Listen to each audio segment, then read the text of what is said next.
Money Vikings, hope you're all doing well today, and welcome to a video that I want to talk about housing and real estate. Okay, there's a lot of talk right now about, is housing crashing? Is this a market crash? Is this like the 2008 disaster crash that many of us lived through and invested through? And I'm going to make the argument that today it's not. It's not like that. Are things coming down? Yes, they are. But we need a little bit of historical perspective. So the Fed is clearly slowing things down, right, with the rising of interest rates. And so real estate mortgage interest rates, I think, have hit around 7%. But we need to keep that in mind. We have to keep history in perspective. So that's actually in line with averages. So during the 70s, we'll just put the 70s up here, it was around, let's just say 7%, okay? 7.3% to be precise. During the 80s, okay, it was around 7.4%, okay, same. During the 90s, popped up to around 10%, okay? During the 2000s, we'll just go the OOs, we're talking 8%, okay? You get the idea. It wasn't until the 2010s and the 2020s, in the 10s, okay, in the 10s, it went to 5%, and in the 20s, first time we saw around 3.7%, okay? So just a little historical perspective. So it looks like we're popping back into the 7 average is where we're headed, okay? So that's clearly put the brakes on price increases at this point. But here's why I do not think housing is going to crash, and it's really a macro demographic thing, okay? First of all, there's about in the US anyway, this is US centric, so sorry for Canadian folks in Europe, it might be similar. There's about a 4 million home shortage, okay? 4 million home shortage of supply. We all know basic economics, supply and demand. If demand is high and supply is low, what happens?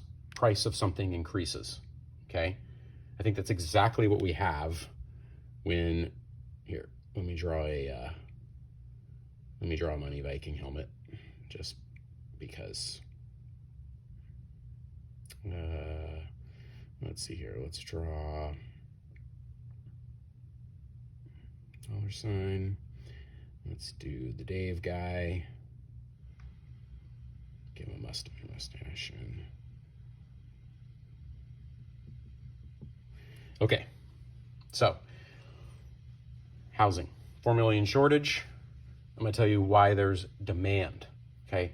So again, in my mind, real estate, there will always be demand for quality areas, okay? I'm always talking about quality. An area has to have some amenities. So first of all, I'm gonna talk about why, okay, so let's talk about quality.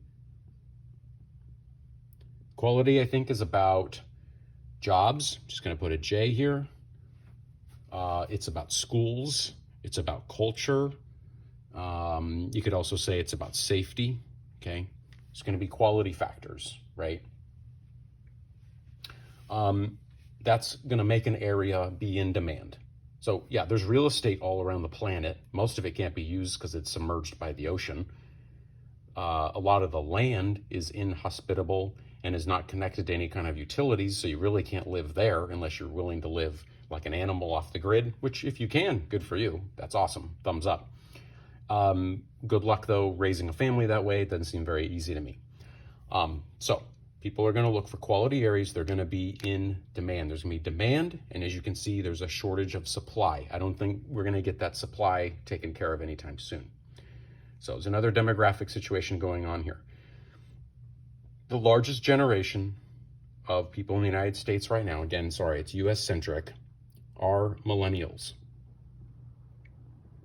I think they're roughly, don't quote me, I think the oldest of them are 40, but I think you're maybe like something like 20, let's just say 25 to 40, okay? Prime years to be buying houses. Prime years to buy houses, 25 to 40, okay? You're not gonna buy a house when you're 18 or 20 or 21. You're trying to get through college or through trade school, trying to build some, a little bit of savings or pay off some school, whatever, okay? 25 to 40, it's the biggest generation right now. There's a shortage, so that's high demand, okay? That's the way I see that. It's high demand.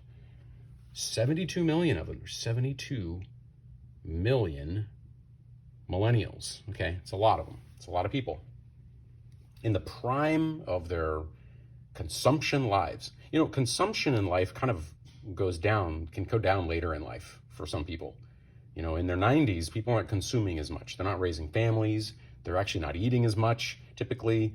Now, they're consuming other things like healthcare, but they're not consuming, buying houses and other things like that.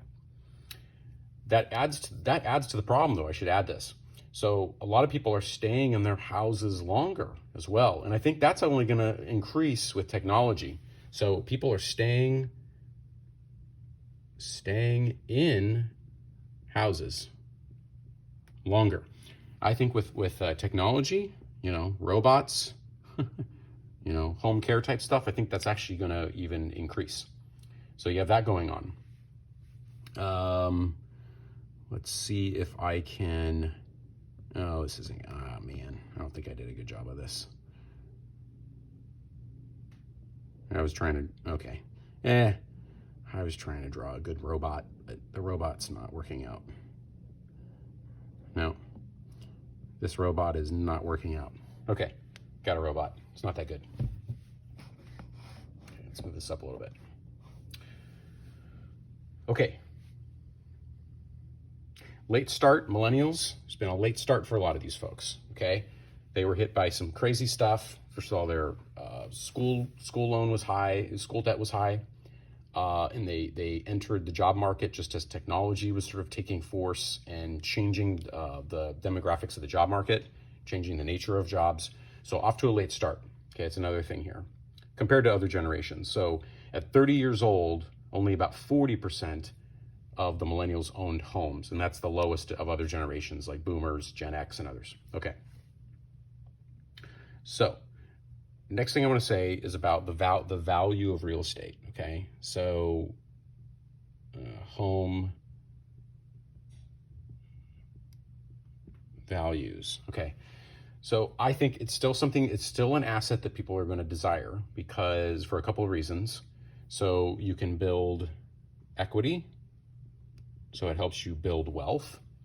It's a tangible asset. Okay. This, the stock market's fine. But we all know it can go poof and you can have no control over it. Things can happen. Okay. No one can really take a home away from you as long as you're making the payments and maintaining it to a certain level. Okay. There's also intangibles. Okay. There's memories and lifestyle. Okay. That people want as well. Okay. Memories and lifestyle.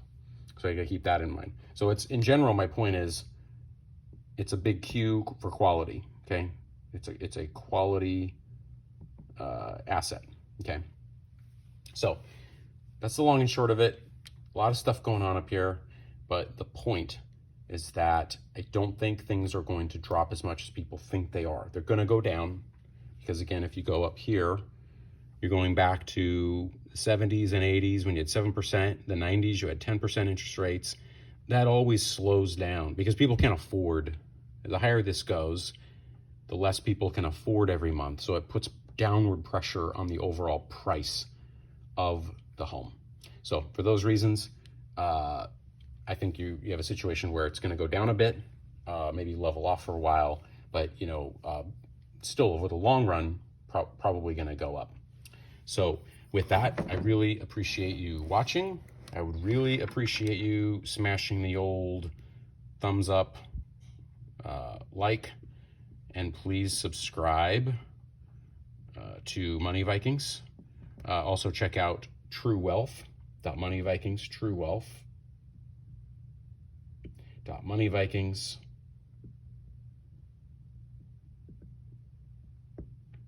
.com for other ideas in terms of investing, overall investing. Of course, many of you know that I do collectibles. I talk about collectibles, but we also do all kinds of collecting discussions.